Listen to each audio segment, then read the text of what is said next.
सर्व मतदार बंधू भगिनींना माझा नमस्कार.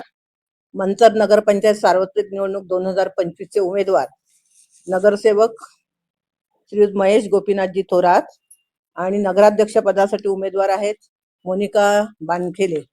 हे दोन उमेदवार आम्ही सर्वजण आज लोकांना भेटतोय आणि लोकांचा प्रतिसाद चांगला आहे. आमच्यावर अनेक महिला आहेत त्या सुद्धा फिरतायत आणि आमच्यावर अनेक जे आम्ही ज्यांना भेटलो त्यांचा प्रतिसाद आम्हाला चांगला आहे. तरी पण मला मतदारांना आवाहन करायचं की या वेळेला आपण सर्वांनी, ही पहिली नगरपंचायतीची निवडणूक आहे, त्यावेळेला आपण सर्वांनी आम्ही जे उमेदवार दिले, भाजप असेल, राष्ट्रवादी पक्ष, दोघंही आम्ही एकत्र निवडणूक लढवत असताना मतदारांमध्ये चांगला उत्कृष्ट प्रतिसाद आहे. तरी मला मतदारांना आवाहन करायचं की आपण सर्वांनी आम्हाला मतदान रूपी आशीर्वाद द्यावेत आणि आम्हाला निवडून द्यावं.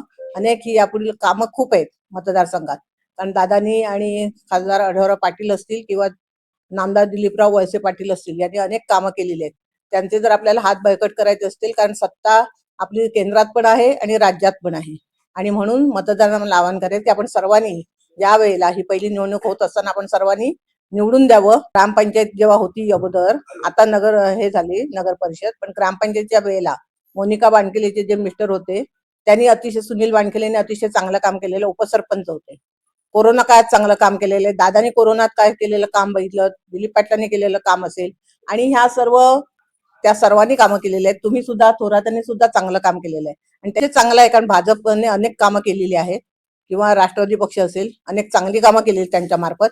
आणि आपल्या मतदारसंघात जे दोघं आहेत, आढळराव पाटील असतील किंवा दिलीपराव वळसे पाटील असतील, त्यांच्याही चांगली कामं त्यांनी केलेली आहेत. आणि आपल्याला जर केंद्रात आणि राज्यात सत्ता आपली असताना आपण जर ह्या लोकांना निवडून दिलं, मला वाटतं मतदारांनी, तर मग आपले अजून जास्तीत जास्त चांगली कामं, कारण अनेक कामं इथं बाकी आहेत. रस्त्यांची असतील, आरोग्याची असतील, अनेक सुविधा आपल्याला हव्यात, पाण्याची समस्या असेल, त्या सगळ्या जर सोडवायच्या असतील तर जास्तीत जास्त हे 17 आमचे जे उमेदवार आहेत त्यांना आपण निवडून द्यावं, ही नम्र विनंती.